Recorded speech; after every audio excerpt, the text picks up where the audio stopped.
Hey guys, I'm Jess, back with Tam, and we've got Jason here with us to talk about buttholes. Butthole. No.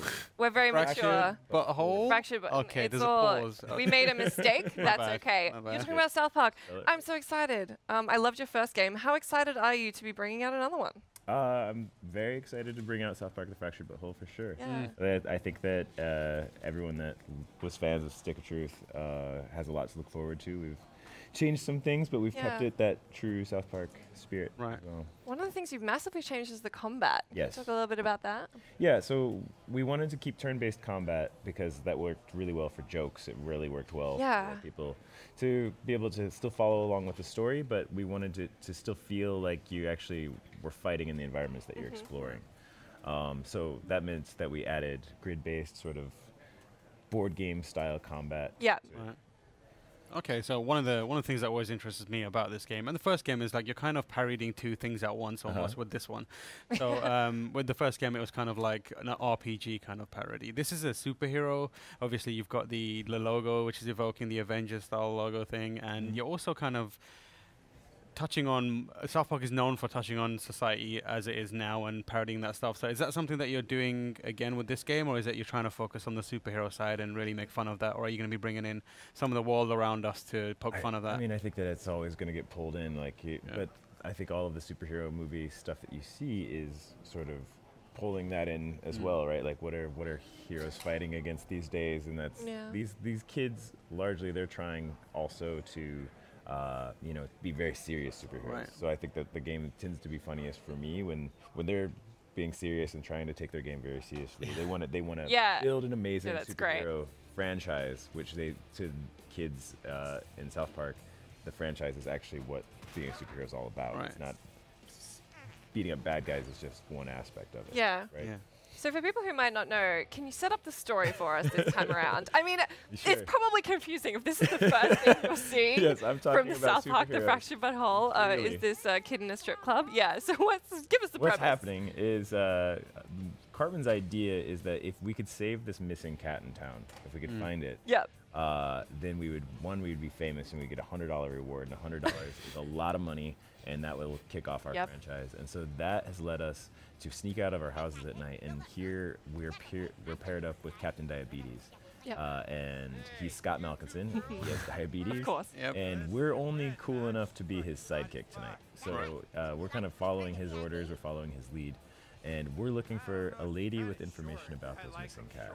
Right. And these gentlemen, the they're probably going to be able to give us a name, help us out.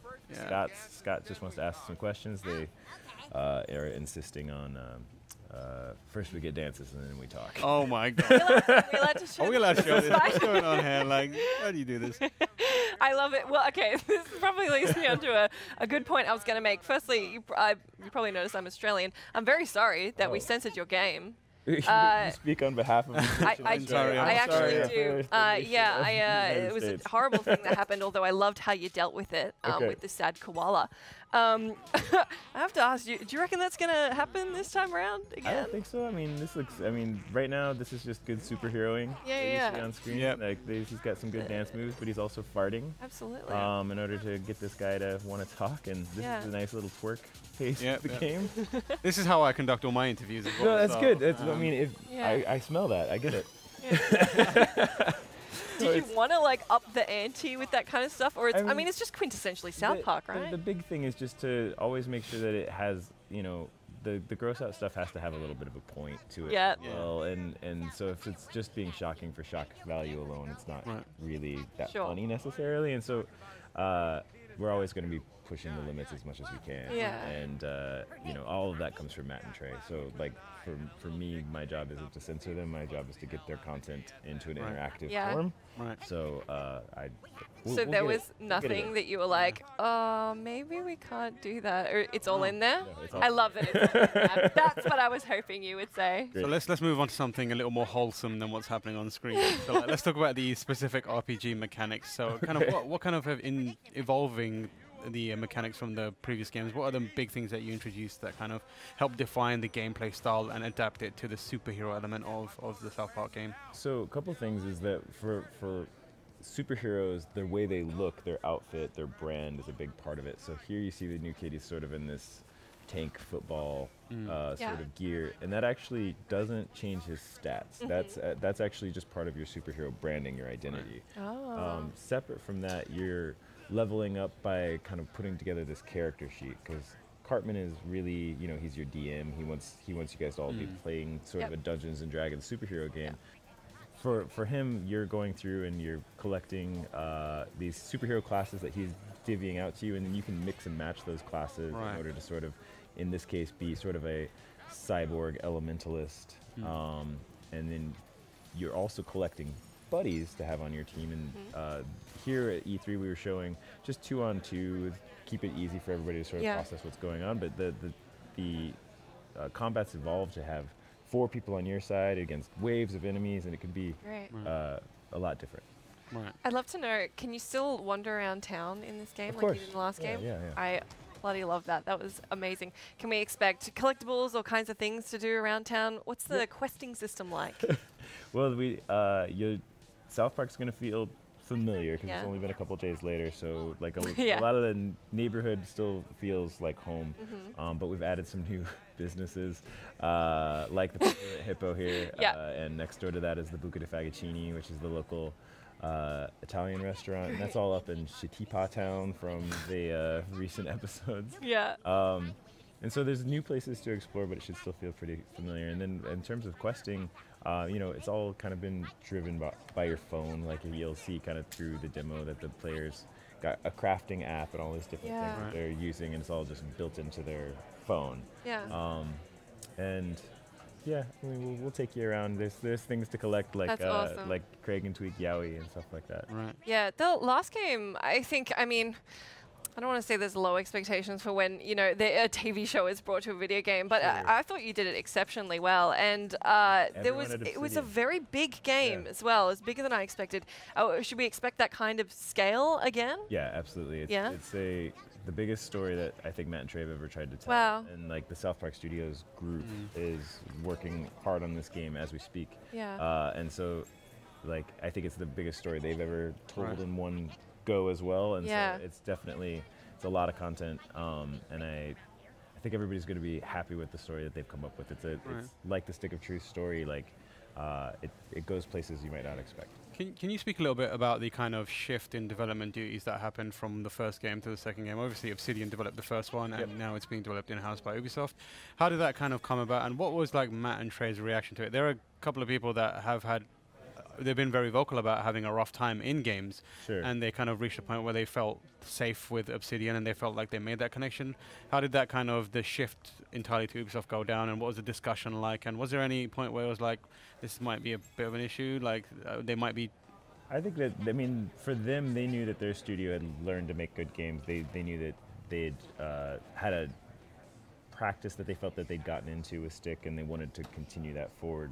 And with Ubisoft, it was like our biggest thing was trying to make sure that we created a process and a pipeline that was going to try to embrace the strengths and everything that they had learned about the last game. And that meant giving them the iteration time that they were kind of used to. So that's why we went with the Snowdrop engine, which means bringing it internal. And like Snowdrop just basically can consume assets from the show. We just tried to build basically a show pipeline for them, so we can just make the jokes that they're after. Okay, so you're actually using stuff from the main show in the game. Okay, does that make it easier to kind of stay current with the actual what's the jokes and the kind of new characters that might be appearing in the show? Yeah, I mean, that's how we can just throw Shitipa Town into the middle of development. Is that why? I mean, this is a strange question. Now, I don't know if you can speak to it, but like, obviously the game's been delayed a few times. Is that perhaps because you're trying to keep up to date? And is there a point where you're like, what's the reason behind the delays that you've been having recently? I mean, we're still just trying to tell this story. I think that for the delays, it was really about trying to make sure that we hit everybody's expectations. We had high expectations of the game. South Park, of course, has high expectations of the game, and I think the players deserve to have a great game. And so when it came down to it, we had to decide, is this what we all wanted? Is this what people expect? And it wasn't there yet. And so one of the things that I was thinking about as a fan of the series and the games is like, The delays are happening at a time when things are happening in the world that are very South Park parodiable and rife for making jokes about in the way that Matt and Trey would do. Can we expect some commentary on what's happening around us in the world right now? I think that we're going to tell the best superhero story that we can, and I think that they'll kind of find where to put those things in, whether it's in the show or our game. Okay, cool. Do you see more South Park games down the line? I really, really hope so. Yeah? I love them. Good. So much fun to work on. Awesome. I'm glad. We love them too. Good. Sweet.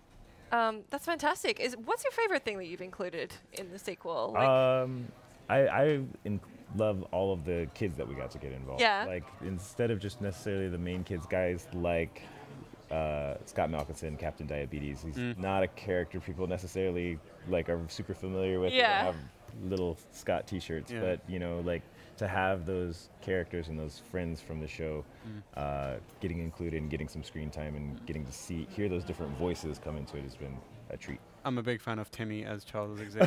Oh my gosh. I don't know how you didn't get in trouble for that, but props, well played. Thank you. I think there's a very significant likeliness that this is going to be just as funny, if not more funny than the last one. So thank you so much for making it, basically. We're really excited to play it. I'm personally just glad that we're getting the best game possible out of all this. And thank you so much for talking to us. My pleasure. So much. Fantastic. You can pick up the game on October 17, as we've said, this year. So not too long to wait. Thanks so much. We'll see you again soon.